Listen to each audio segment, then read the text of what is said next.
सबसे ज़्यादा इतिहास अगर रचा गया हो तो ऋषिकेश में नशा मुक्त कॉकटेल मुक्त शादी का रचा गया हो। मैं आपको बयान नहीं कर सकती हूँ, मैं कितनी बार रोई हूँ मैं अकेले बैठ के। आसपास के लोगों को नशा से दूर रहने की लिए जागरूक करने का प्रयास करेंगे। लोगों से निवेदन है भाई साहब, आप जब बिटिया की विदाई होगी तो आप वही होती ना एक पौधे में बोला पर्यावरण संरक्षण का वास्ता और हमारे पर्यावरण भी बच लो।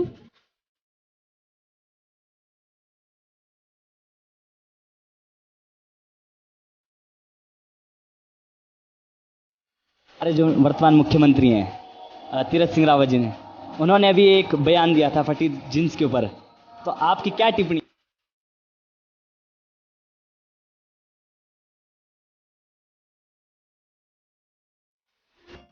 नमस्कार, समाज क्रांति में आप सभी का स्वागत है। मैं अरविंद रावत और आज हम आप सभी को बता दें, आज हमारे साथ जो खास मेहमान हैं वो हैं कुसुम जोशी जी, जिनके बारे में आपको बता दें इन्होंने सामाजिक कार्यों में हमेशा सक्रिय रहते हैं और नशे को जड़ से ख़त्म करने के लिए पूरी तरह से सक्रिय हैं। और इस अवसर पर जिस प्रकार से इन्होंने नशे के लिए इसको ख़त्म करने के लिए अभियान चला रहे हैं, अनेक हमारे पूर्व जो मुख्यमंत्री हरीश रावत जी हैं और रमेश पोखरियाल निशंक जी हैं, उन्होंने भी इस कार्य के लिए इन्हें सम्मानित किया है।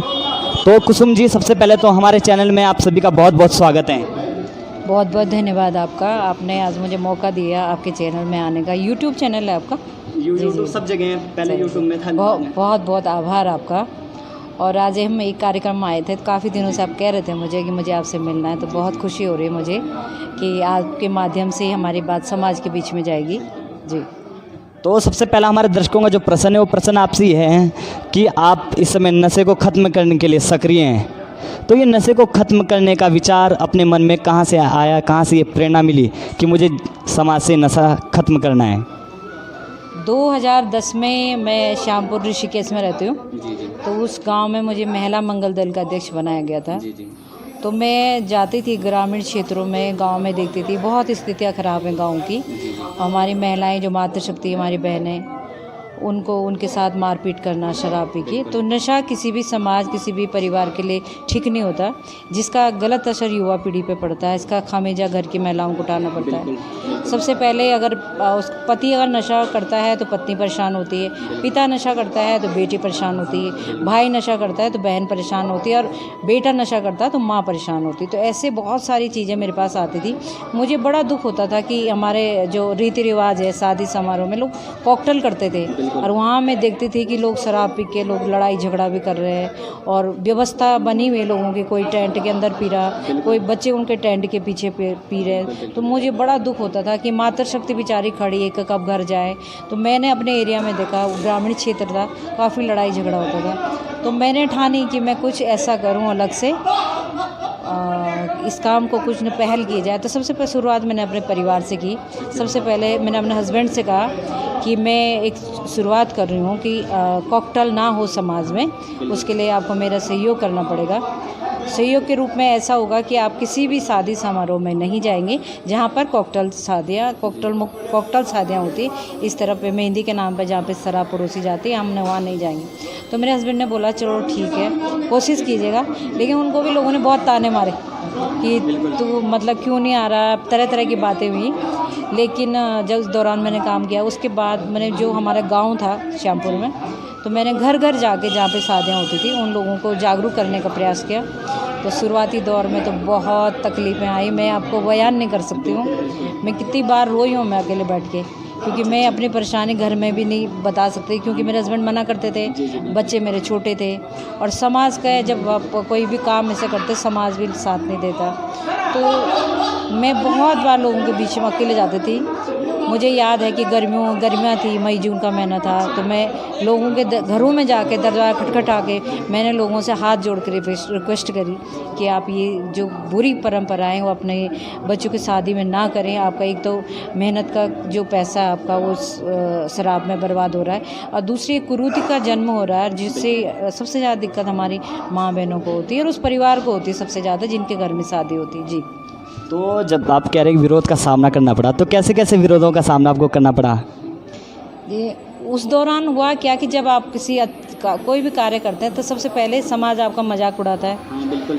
फिर उसके बाद आपको प्रताड़ना सहन करनी पड़ी मुझे, और तरह तरह के कमेंट किए जाते थे मेरे पे, तरह तरह की बातें होती थी, और अवहेलना, बहिष्कार, तरह तरह की चीज़ें मुझे झेलनी पड़ी। और जब उस दौरान शराब वो भी चल रहा था, जब हमारे सड़कों में जो शराब के ठेके थे उसका भी विरोध हो रहा था, तो बहुत सारे ऐसे लोग थे जो नहीं चाहते थे मैं ये काम करूँ, समाज के ही लोग थे। तो 3-4 बार ऐसा हुआ कि मुझे देर रात तक फ़ोन आया कि हम तेरे को देख लेंगे। अब मुझे डर लगता था। डर मुझे इसलिए लगता था कि मुझे उसी समाज के बीच में रहना है, और मेरे बच्चे भी बड़े हो रहे हैं, मेरी बेटी है, मेरे हस्बैंड है, कोई कुछ कर देगा। तो बहुत रातें ऐसी हुई कि मैं पूरी रात सो नहीं पाई। लेकिन कहते हैं ना, जब आप अच्छा करते हो तो ऊपर वाला आपका साथ देता है। तो आपने कहा कि शुरुआत आपने अपने घर से की, तो आपने शराब ना पीने से सबसे पहले रोका किसे शुरुआत में? देखिए, हमने मुहिम चलाई अपने गांव में। हमने रिक्वेस्ट करी, लोगों से निवेदन किया कि आप ये बुरी परंपराओं को अपने घर में ना अपनाएं, और अगर आप ऐसा करते हैं, अच्छा काम करते हैं, तो हम आपको सम्मान करेंगे। तो मैं क्या करती थी कि जहाँ शादी समारोह में, पहले लोगों को शुरुआत में हमारी बात समझ में नहीं आई, लेकिन धीरे धीरे जब हमने सोशल मीडिया के माध्यम से, हमने अखबारों के माध्यम से हम लोगों के बीच में गए, और बहुत सारे ऐसे लोग थे जिन्होंने सहयोग किया लोगों ने, तो हमने फिर शादी समारोह में जाके वहाँ पे लोगों को सम्मान किया। सम्मान ऐसे किया कि जो शादी का पंडाल होता था उसी में जाके हम लोगों को सम्मान करते थे। एक पौधा देते थे पर्यावरण संवर्धन के लिए, कि लड़की की याद में आप जब विदाई होगी तो पौधा लगाएं। एक सम्मान पत्र देते थे, और एक शॉल हम उनको देते थे। तो उससे क्या होता था कि जो लोग शादी में आए, चाहे बाराती हो या गराती हो, तो हम उन लोगों को जब सम्मान करते थे तो उनको बहुत खुशी होती थी। लोग पूछते थे आपस में कि ये सम्मान इनको क्यों मिल रहा है। दूसरा, हमने पेपर में निकाला था कि अगर इस तरह की कोई शादी होती है तो हम उन लोगों को सम्मान करेंगे। तो निश्चित रूप से जब हम काम करेंगे तो क्यों नहीं, लोग सब बिल्कुल लोग सहयोग करेंगे हमारा। जी। तो आपने इस जो एक कार्य है, इसकी शुरुआत आपने कहाँ से की, किस जगह से की? ये शुरुआत मैंने ऋषिकेश से की, ऋषिकेश श्यामपुर से। और अगर आप इतिहास पढ़ेंगे पिछले 10 साल का, या मेरे फेसबुक में देखेंगे आप मेरा, तो सबसे ज़्यादा इतिहास अगर रचा गया हो तो ऋषिकेश में नशा मुक्त, कॉकटेल मुक्त शादी का रचा गया हो। बहुत शादी, मुझे याद भी नहीं कि मैं कितनी शादी सम्मानित कर चुकी हूँ। और अब मेरे पास लोगों के 6 महीने पहले, साल भर पहले लोग मुझे कहते हैं कि दीदी हम आपकी जैसी शादी करनी है। तो उससे लोगों का पैसा बच रहा है, और लोग नहीं चाहते कि हम ये परंपराएं करें। बहुत सारे लोग मजबूरी में ये काम करते हैं, क्योंकि समाज हमें प्रेरित करता है कि लो जी, तुम शराब इतने की उसने पिलाई तो मैंने इतने की पिलाई। दूसरा, लोग बोलते हैं कि ये साला कंजूस है, इसलिए वो शराब नहीं पिला रहा अपनी शादी में। तो ये हुआ हमारे साथ। लेकिन मेरा मानना ये है कि देखो, शादी में आप मंगल स्नान में चले जाइए, और आप कीर्तन में चले जाइए। आप जिस दिन शादी बारात आती है, जो वेलकम होता है, उस दिन आ जाइए। जब बारात विदाई होती है उसके बाद चले जाइए, कथा होती है तब चले जाइए। तो जिन परिवारों में इस तरह अगर कॉकटेल होती है, देखिए हमारी दुश्मनी किसी से नहीं, बिल्कुल, लेकिन ये है कि अगर कॉकटेल पार्टियाँ होती है जिस भी शादी समारोह में, तो हम कॉकटेल वाले दिन हम जो जाते नहीं। मेरे परिवार का, मेरा खुद का भी वसूल है। मेरे सिद्धांत हैं कि मैं बिल्कुल ऐसी शादियों में ना जाऊं। मैं बाद में चले जाती हूँ, उनका न्यूता लिखवाती हूँ, बाकी तो उनको मिलते हैं हम लोग। लेकिन कोशिश होती है कि हम उस गंदे में, जो बहुत ज़्यादा एलर्जी है उससे, मैं जाती ही नहीं हूँ वहाँ पे। अच्छा जी। आपने कहा भी कि बहुत विरोध हुआ, तो मन में ये विचार नहीं आया कि छोड़ो, क्या चक्रों में पड़ना, मुझे क्या मिलेगा इसको करके? ये विचार नहीं आया कभी? नहीं, देखिए, जब परेशानी होती है ना, ज़्यादातर हमें जब हम कोई काम करते हैं ना, तो हमें अवरोध पैदा होते हैं हमारे जीवन में, ताकि हम उन कामों को ना करें। बहुत सारे लोग थे जिन्होंने अवरोध पैदा करने की कोशिश की, लेकिन कुछ ऐसी शक्तियाँ भी थी मेरे साथ में, बहुत अच्छे लोग थे जिन्होंने मुझे बहुत ज़्यादा प्रोत्साहित किया कि मतलब आप अच्छा काम कर रही हैं, तो आप कीजिए इस काम को। और जहाँ तक देखिए, प्रोत्साहन करने वाले हमको बाहर के लोग ज़्यादा प्रोत्साहन करेंगे। अब मेरे हस्बैंड में मना करते थे। इसलिए मना करते थे कि भाई ये शराब वाला मुद्दा है। लोग शाम को, जैसे ये लोग जो प्रॉपर्टियों का काम करते हैं, दूसरे धंधे करते हैं, उनका काम ही वही है, शाम को तंज कसते हैं, तरह तरह की बातें होती है। लेकिन बस मैंने हिम्मत नहीं हारी, भगवान ने मेरे साथ दिया बस। अच्छा, इस वक्त आपके पतिदेव आपका साथ दे रहे हैं या नहीं? बिल्कुल, देखिए, अगर परिवार साथ नहीं देगा तो मैं यहाँ तक शायद आपके पास भी नहीं पहुँचती। तो मेरे पूरा परिवार, मेरे बच्चे, मेरे बेटा है 25-26 साल का, तो बस सब लोग सहयोग करते हैं, समाज सहयोग करता है, और बस मैं आपके बीच में आई हूँ। अच्छा, जो शराबबंदी का जो कार्य है ये आपने सबसे ज़्यादा शादियों में ही क्यों सक्रिय रखा? अन्य भी तो जगह थी। देखिए हमने विरोध तो जब सरकार ने भी शराब की दुकानें खोली, मैंने 60 दिन का धरना किया, रात भर मैं शराब के ठेकों में रही हूँ। अच्छा। और इतनी सारी मातृ शक्ति मेरे साथ में थी।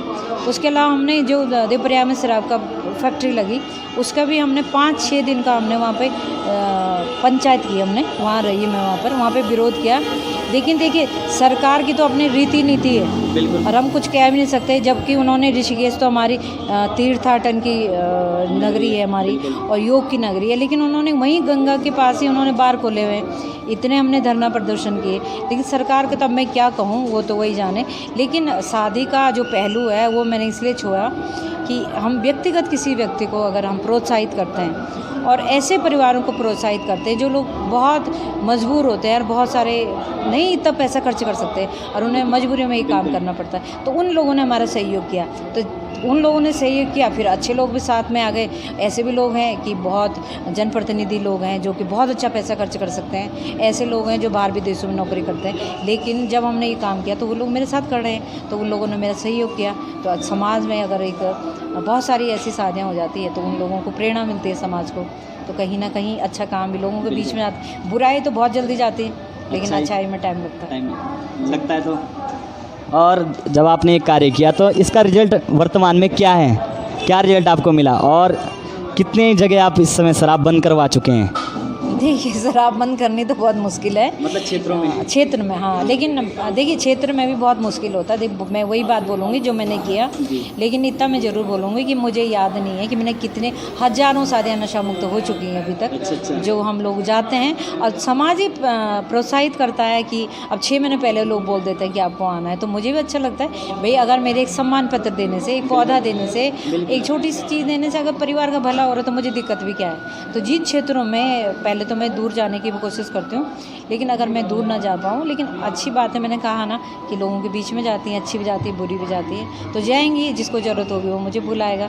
और बहुत सारी टीमें हैं, मुझे इस बात को लेके बहुत खुशी होती है कि जब मुझे कुमाऊं मंडल से फ़ोन आता है, मुझे गढ़वाल से फ़ोन आता है कि हम आपकी मुहिम यहाँ पे चला रहे हैं, आप हमारा सहयोग करें। तो अब तो देखिए जब से कोरोना महामारी हुई है, जो हमारा ये है क्या नाम, हम गूगल के माध्यम से बहुत सारी चीज़ें, हमारा जो वरदान है सोशल मीडिया का, उस माध्यम से हम गूगल मीट के माध्यम से बहुत सारी जो भी ऐप है उस माध्यम से हम वहाँ मीटिंग कर सकते हैं। अब मैं हर जगह नहीं जा सकती हूँ, लेकिन अपनी बात तो मैं पहुँचा सकती हूँ। कोई ऐसे उदाहरण है कि कोई व्यक्ति विशेष आपकी बातों से, जब आपने शराबबंदी अभियान चलाया, इससे कोई प्रभावित होकर के उसने छोड़ दिया हो? हाँ, एक हैं भाई साहब ऋषिकेश, एक क्या काफ़ी लोग हैं ऐसे। अच्छा। लेकिन एक ही उदाहरण दूँगी मैं।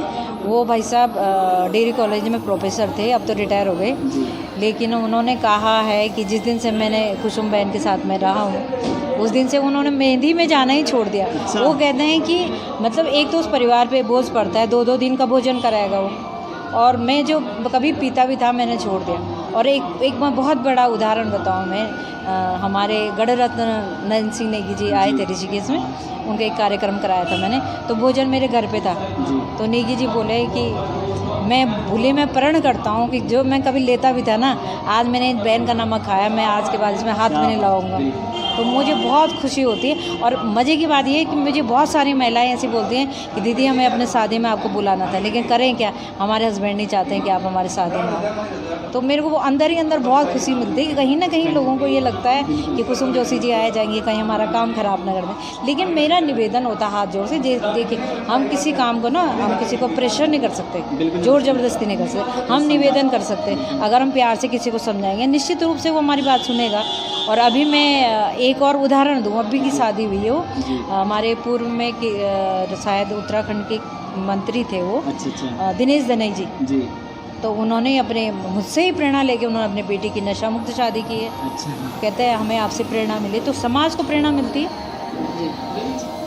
वर्तमान में जो आपका ये अभियान है, ये कहाँ कहाँ चल रहा है और कहाँ कहाँ जाने का लक्ष्य है इस अभियान का?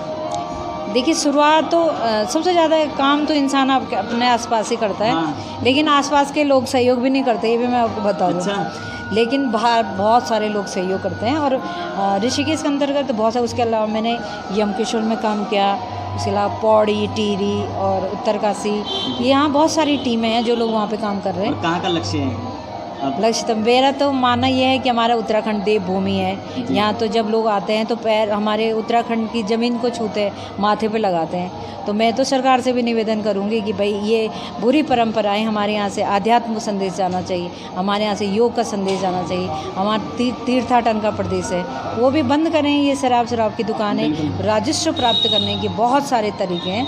और जिस तरह से फैक्ट्रियाँ खोली जा रही है और हमारी जो यूथ आज ख़राब हो रहा है, भाई माता पिता को ये नहीं पता मेरा बच्चा देहरादून पढ़ रहा है, कुमाऊं मंडल वालों को ये नहीं पता मेरा बच्चा हल्द्वानी पढ़ रहा है। अब बच्चा अगर पिए तो कितना दुख उन माँ बाप को होगा। उन्होंने अपने गाड़ी कमाई अपने बच्चों पर लगा देते हैं और बच्चे फिर व्यसन में जाते हैं, तो ये बहुत अच्छी बात भी नहीं है।